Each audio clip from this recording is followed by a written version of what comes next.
하나님 말씀은 누가복음 15장 17절로 24절입니다.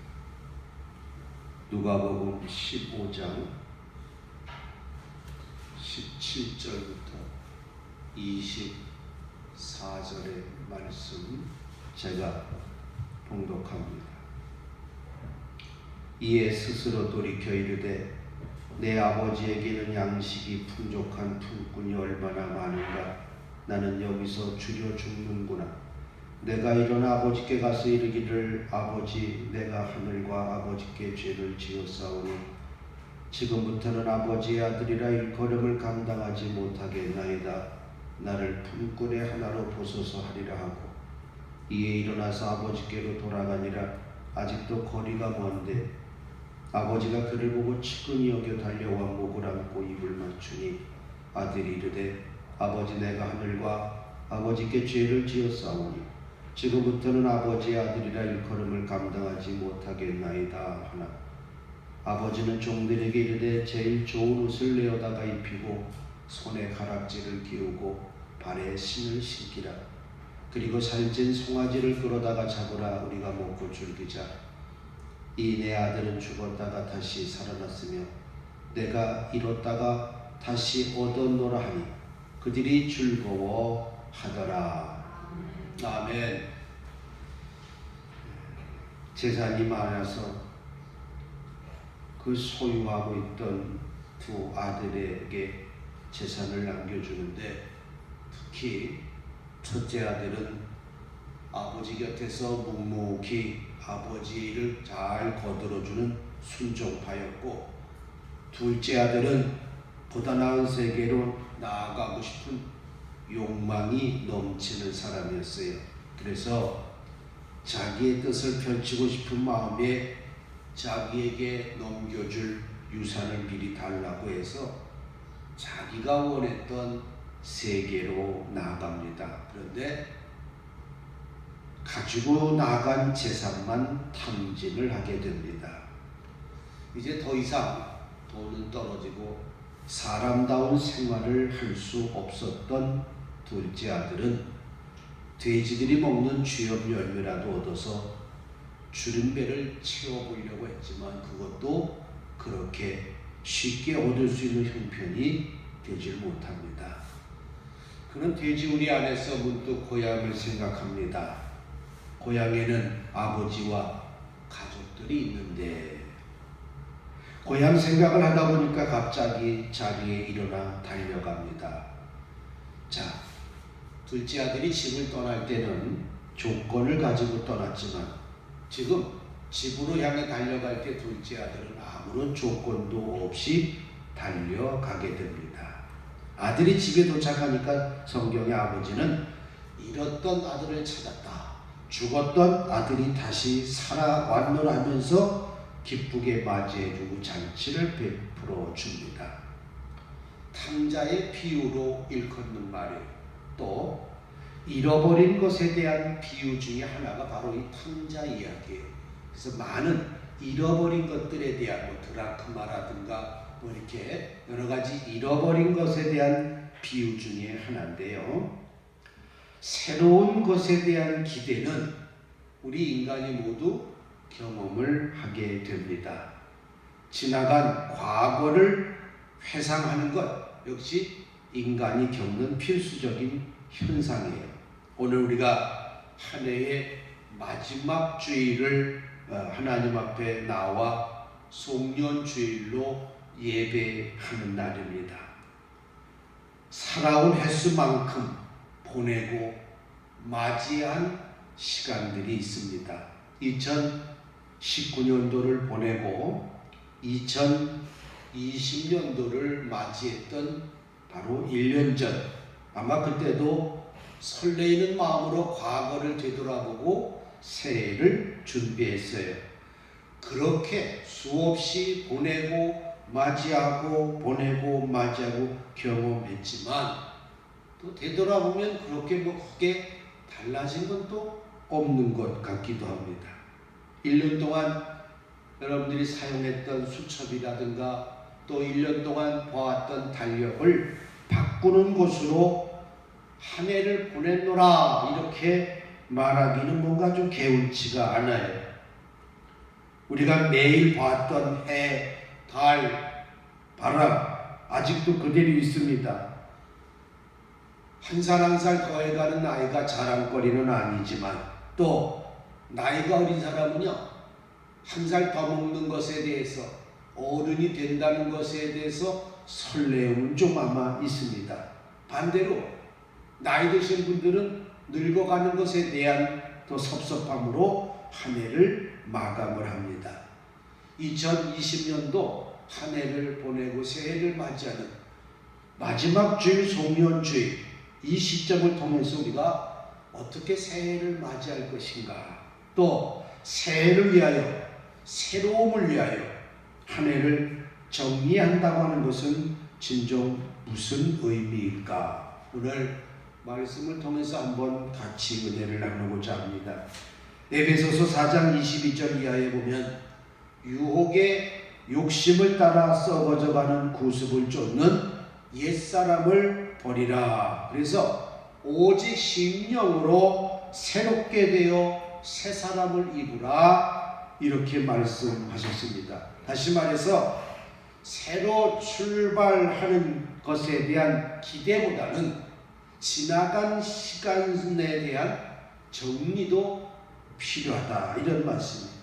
쉽게 말해서 새로운 걸 얻기 위해서는 우리가 정리도 필요한데, 첫째는 과거에 대한 감사입니다. 지나온 날에 대한 감사. 첫째 무엇을 감사합니까? 지나온 날을 가만히 생각해 보니까 하나님의 구원에 대한 감사예요. 나를 하나님의 자녀로 삼아주시고 지금까지 올 2020년도도 하나님의 은혜로 인도해 주신 것, 믿음의 자녀로 살아오게 하신 그 구원에 대한 감사와 또 인도해 주심에 대한 감사예요. 그 어느 때보다도 2020년도는 코로나19 때문에 다사다난했던 한 해입니다. 벌써 1년 가까이 이 코로나 때문에 마음대로 예배하지도 못하고 마음대로 생활하지도 못합니다. 이스라엘 백성들을 광야에서 구원해 내시고 인도해 주셨듯이 하나님의 자녀로 삼아주시고 올 한 해 정말 광야를 걷던 이스라엘 백성들처럼 하나님께서 우리를 인도해 주셨어요. 그 인도해 주심에 대한 감사가 필요해요. 어떻게 살았는가 되돌아보면 하나님의 은혜였노라고 고백할 수 있는 그런 과거에 대한 감사가 필요하고, 또 하나는 실패로부터 깨닫게 하신 것에 대한 감사다. 경제적으로도 어렵고 건강적으로도 어렵고 많은 실패가 있었지만 그 실패를 통해서 하나님께 다시 한번 하나님의 말씀을 깨닫게 되는 그런 것이 오히려 감사예요. 그래서 과거에 대한 감사가 있어야 새로운 것에 대한 새로운 기대와 은혜가 있게 된다. 두 번째, 우리의 생각과 마음이 정리되어야 합니다. 오늘 본문의 둘째 아들은 어떻습니까? 가장 비참한 상태에 빠진 그곳에서 자기가 아버지의 품을 떠난 결과를 깨닫게 돼요. 야, 내가 왜 내 아버지 집을 떠나 이 지옥 같은 생활을 하고 있는가? 내가 왜 지금 돼지들도 잘 안 먹는 쥐염 열매를 하나 얻어 먹으려고 할 정도까지 이렇게 비참해졌는가? 내가 왜 여기에 왔고 내가 왜 이렇게 됐는가에 대한 원인을 알게 되었다는 얘기예요. 자, 둘째 아들은 축사에서 그 원인을 깨달았어요.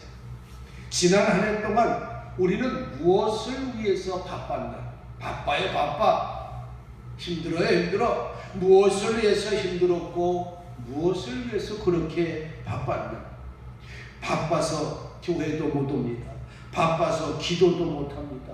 바빠서 성경도 못 봤습니다. 바빠서 전도도 못 했어요.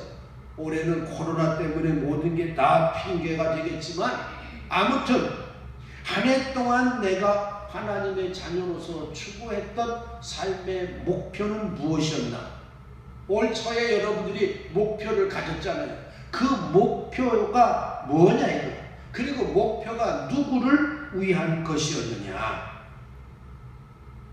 둘째 아들은 고향에서 아버지와 함께 있을 때는 아버지에 대한 존재를 알지 못했어요. 그냥 아침에 일어나면 모든 것이 준비되어졌고 또 뭐 필요하다고 얘기하면 모든 것이 다 해결이 되어졌습니다. 그런데 이 둘째 아들이 아버지를 떠나 자기의 세계를 찾으려고 노력했던 그는 자기가 얻고자 하는 것에 대해서는 실패했어요. 그런데 뭘 깨달았냐? 아버지의 존재를 깨달았어요. 즉 생각이 바뀌게 됐다 이런 얘기예요. 아버지와 함께 있을 때는 아버지의 존재를 알지 못했는데 비록 나가서 경제적으로 손실은 있었고 고생은 했지만 무엇을 했냐면 생각이 바뀌었어요. 아, 내 옆에는 아버지가 계셨구나. 그러니까 진정한 새로움, 우리가 새롭다, 새해, 새날, 새로움이란 내가 변하여 맞이할 때 그 순간을 진정한 새로움이라는 거예요. 오늘은 또 다른 새날이다. 어제와 다른 새날이다. 이건 뭐예요? 내가 변하지 않으면 오늘도 새날이 될 수가 없어요. 그냥 어제와 똑같은 그냥 하루가 돼버리는 거예요. 한 해가 가고 새해가 온다 해도 지금의 내가 정리되지 않으면 내년은 진정한 새로움이 아니라 그냥 올해의 또 다른 구습의 연속일 수밖에 없어요. 출애굽기 13장 21절 이하의 유명한 하나님께서 불기둥과 구름기둥으로 이스라엘 백성들을 인도해 주셨어요. 그런데 구름기둥과 불기둥으로 이스라엘 백성들을 인도해 주셨다고 하는 하나님에 대한 지식만 가지고서는 우리가 이 광야와 같은 세상을 믿음으로 살아갈 수 없어요. 절대로 그럴 수 없어요. 하나님 앞에 엎드리는 고백이 없이는 우리는 하나님을 만날 수가 없어요. 성경 찬송가를 끼고 예배당에 온다고 해서 하나님 만나는 게 아니에요. 새날은 내가 바뀌어야 돼. 내가 바뀌고 맞이할 때 새날이에요. 진정한 새해는 숫자가 바뀌는 건 의미가 별로 없다. 그래서 옛 구습을 쫓아 성경에 그랬어요. 그러지 말고 심령이 새로워져라 그랬어요. 내가 새로워질 때 새 사람이 되고 새 날이 되고 새 음식이 되고 모든 것이 다 새로워지는 거예요. 겉사람은 부패하나 속사람은 날로 새로워진다. 우리가 이 말을 너무나도 많이 들었어요. 십자가 위에 강도가 예수님을 영접하여 낙원에 이르게 됩니다. 상대가 내게 다가오기를 기다리기보다는 그들에게로 다가서야 할 이유를 깨닫는 거예요. 아무리 얘기도 깨닫지 못해요. 공부해라. 왜 공부하는지를 모르는 이유를 모르는 학생은 공부 못합니다. 이래라. 왜 내가 일을 해야 되는가를 알지 못하는 사람에게 일하라고 하면요, 그것이 노역이 돼버려요. 그런데 내가 공부하는 이유를 알고 일하는 이유를 알고 헌신하는 이유를 알고 사랑하는 이유를 알고 기도하는 이유를 알고 그 이유를 알게 되면 모든 것이 다 새로워지고 그 새로움 속에 은혜가 되어진다는 얘기예요. 그러니까 생각이 바뀌어야 돼요. 아주 오래된 강원도 철원의 전방 부대의 내무반에서 생긴 일이에요. 얼마나 춥습니까? 강원도 철원하면 영하 20도를 오르내리는 추운 겨울이요. 근데 그때 부대에서 혹한기 훈련이라고 만약에 겨울에 전쟁이 일어났을 때 그걸 대비해서 혹한기 훈련을 동계 훈련을 하게 됩니다. 그래서 전 부대원들이 추위와 전투를 할 정도였어요. 병사들은 물론이고 간부들도 발의 동상으로 인해 고생을 하게 됩니다. 자, 어느 날 소대장이 아침에 일어나서 군화를 신으려고 하니까 이 소대장의 군화가 없는 거예요.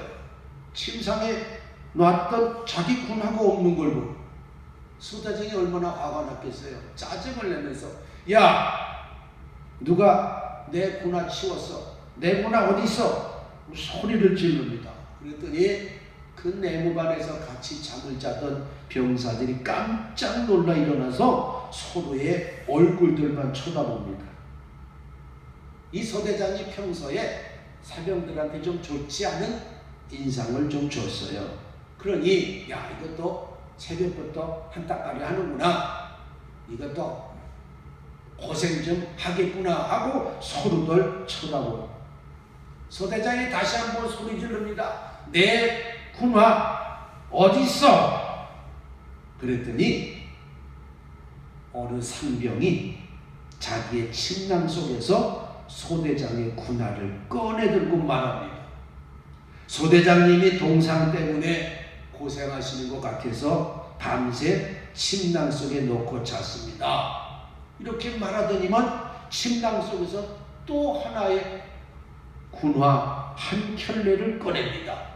그건 누구 거냐 보니까 새로 전입은 신병의 군화였어요.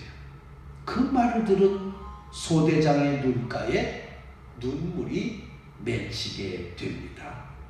여러분, 이게 바로 그리스도의 겸손과 온유와 사랑의 마음을 품어 하나님이 기뻐하시는 것이 무언가를 발견하고 살아가는 것이 바로 날마다 새로운 삶을 살아가는 거예요.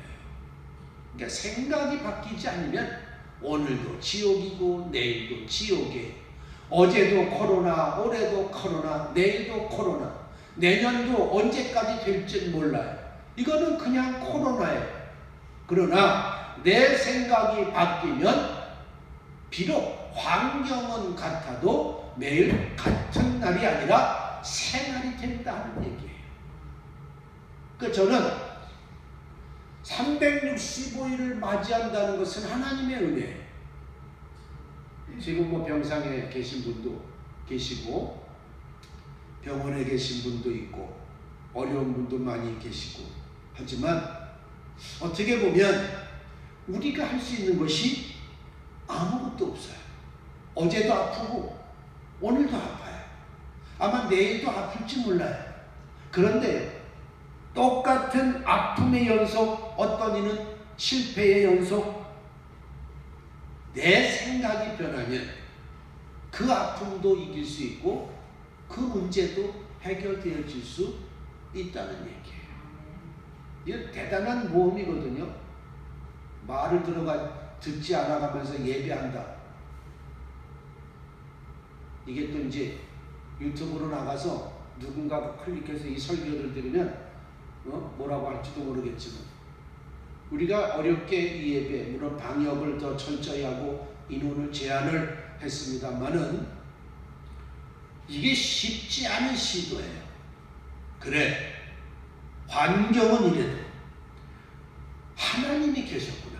둘째 아들이 깨달은 게 그거예요. 아, 내가 그렇게 잘 먹고 잘 살고 행복했다고 하는 그 순간에 아버지가 계셨구나. 그거를 지금 실패 속에서 깨닫게 되는 거예요. 배고픔 속에서 깨닫게 되는 거예요. 바로 우리도 마찬가지예요. 아플수록 더 하나님의 사랑과 은혜와 능력이 그리워지고 괴로울수록 힘들수록 더욱더 그 사랑에 기대어지고 약할 때 곧 강함이라 고백했던 사도 바울처럼 아프니까요 더 하나님 바라보게 되고 실패하니까 더 하나님 바라보게 되는 거예요.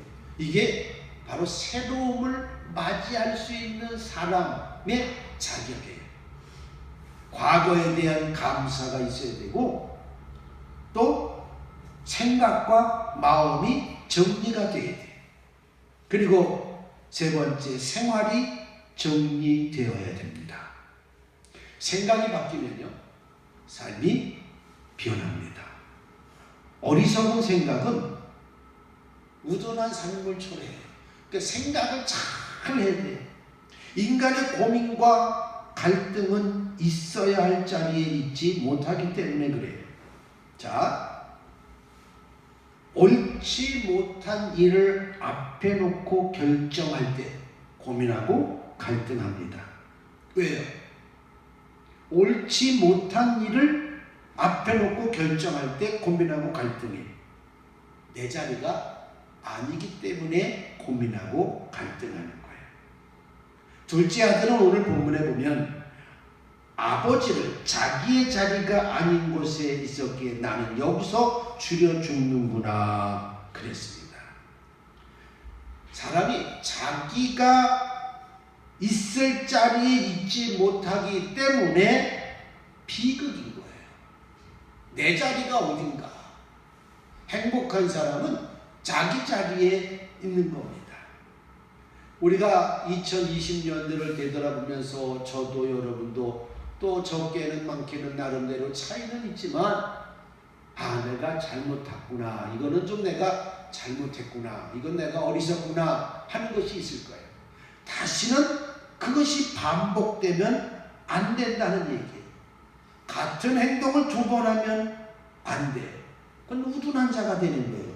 미련한 행동은 한 번으로 족합니다. 생활이 바뀌어야 되는데. 그냥 우스운 얘기 하나 소개해 드릴게요.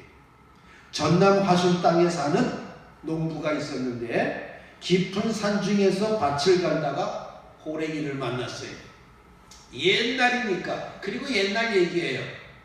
깊은 산중에서 호랑이를 만났어요. 농부는 그만 정신을 잃고 말았어요. 그럴 때 겁없는 황소가 용감하게 호랑이에게 달려들어 뿔로 그 호랑이를 들이받았어요. 호랑이 입장에서는 설마 소가 이렇게까지 나올 줄 모르고 있던 호랑이는 갑자기 기습을 받고 그 소의 뿔에 창자가 터져 죽고 말았어요. 얼마 후에 깨어난 농부는 이게 꿈인지 생신지 하다가 자기 옆에 쓰러져 있는 집채만한 호랑이를 보고 또 한 번 놀랍니다. 자, 이제 동네 사람들이 몰려와서 호랑이 가죽을 벗겨버렸어요. 이 무서운 호랑이 껍데기를 마을 어귀에 있는 커다란 바위에다가 걸어놓고 밤새 잔치를 벌였어요. 호랑이를 잡았다 이거예요. 그래서 바위에다가 호랑이 껍데기를 가죽을 딱 엎어놓고 이제 잔치를 했어요. 황소는 어땠겠어요? 마을 사람들에게 칭찬을 받죠. 아주 극진한 대접을 받았어요. 아마 맛있는 꿀을 줬을 거예요. 그런데 일은 그 이튿날 터졌어요. 외양간에서 눈을 비비며 쓱 나오던 황소가 보니까 어제 봤던 그 호랑이보다 더 큰 호랑이가 뻔히 버티고 있는 거예요. 눈을 크게 뜨고 보아도 호랑이임에 분명했어요. 그래서 황소는 어제의 경험을 살려서 호랑이에게로 돌진합니다. 그리고 그냥 힘차게 들이받았어요. 무슨 소리가 났겠어요? 딱 소리가 나고 황소의 그 머리통이 산산조각이 납니다. 호랑이 가죽을 덮어놓은 바위를 그만 호랑이가 들이받은 거예요. 이런 비극이 일어날 줄 누가 알았겠느냐. 어제 황소가 호랑이에게 달려든 것도 사실은 어리석은 행동이었어요. 그런데 오늘 눈 비비고 일어나 또 그 잘못된 행동을 또 했단 말이에요. 그냥 옛날 이야기인데 이 얘기를 가만히 보면 우리도 하지 말아야 될 일을 두 번 거듭하는 경우가 없지 않아 있어요. 1년을 생각해 보세요. 여러분 있어요. 두 번은 안 된다. 미련한 행동은 한 번으로 족하다. 이게 뭐냐면 내 생활이 정리되어야 새해를 맞이한다는 얘기예요. 일을 잘 안 했던 사람은, 농부는 이제 새해부터는 열심히 해야 돼요. 내 생활이 바뀌어야 새해가 되는 거예요. 우리 저 학생들도 있지만 공부하지, 공부를 해야 될 이유를 알게 되면 새날이 되는 거예요. 새 학기. 이게 그냥 시간의 새로움이 아니라 내 생각이, 내 생활이 바뀔 때 진짜 새. 바로 하나님 안에서 새날, 천국이 바로 이겁니다. 이미 어제 있었던 하나님이 예비하신 새날을 내 생각이 바뀌지 않아서, 내 생활이 정리되지 않아서 그 새날을 어제 맞이하지 못했는지도 몰라요. 그러면서 우리는 매일매일 인간적인 새날만, 또 다른 날만 살아왔는지도 모릅니다. 성경은 그런 의미로 새날을 주신 것이 아니에요. 우리에게 새. 그래서 새 노래로 여호와께 아뢰라 그랬어요. 성경에 보면 새 노래는 뭐냐면 내가 지금까지 불러보지 못했던 찬양이 아니에요. 지금까지 수십 번, 수백 번, 수천 번 불렀던 찬송가가 새 노래가 될 수 있는 것은 내 생각이 바뀌고 마음이 바뀌어질 때 그 찬송이 새 노래가 된다는 얘기예요. 그래서 새 날을 맞이하기 위해서는 내 생각과 마음이 바뀌어야 되고 생활이 정리되어져야 된다. 오늘 이 말씀이 한 해를 정리하고 새해를 맞이하는 우리들에게는 희망이 되는 말씀이에요. 희망이 되는 말씀. 과거 그리고 새로움에 대하여 우리가 무엇을 할 것인가. 내년 2021년도는 저와 여러분에게 분명히 새해가 될 줄로 믿습니다. 여러분들이 만나는 사람은 새 사람이 되고, 여러분의 가정도 새 가정이 되고 하나님의 은혜로 되어질 거예요. 아프고 힘들고 그것이 그대로 간다 할지라도 내 마음이 바뀌고 생각이 바뀌어지면 아픔 속에서 희망이 되는 거고, 실패 속에서도 소망이 돼요. 하나님의 바로 우리에게 주신 선물입니다. 말로 다 할 수 없는 그런 각자에게 주어진 가시가 있겠지만 그 가시를 꼭 품고 새해를 맞이합시다. 새해는 정말 하나님이 기뻐하시는 일들이 일어나게 되고 하나님이 기뻐하실 수 있도록 우리가 신앙생활을 하게 될 줄로 믿습니다. 개인적으로 잘 되시고 내년에도 여러분들의 가정에 하나님께서 함께 하셔서 형통한 그런 놀라운 축복이 있기를 주의 이름으로 축원합니다. 기도하겠습니다. 하나님, 지나온 2020년도 시간을 되돌아보면 걸음걸음마다 은총이었습니다. 비록 비단길은 아니었지만 때를 따라 우리를 먹이시고 입혀 주셨습니다. 늘 저희들과 함께 하셨습니다. 이제 우리가 온전히 감사하는 삶이 되게 하여 주시고, 그리고 우리를 위해 예비하신 새로움을 믿음으로 맞이할 수 있게 하옵소서. 2020년도 함께 해주신 그 은혜에 감사하며 우리 주 예수 그리스도의 이름으로 기도드리옵나이다. 아멘.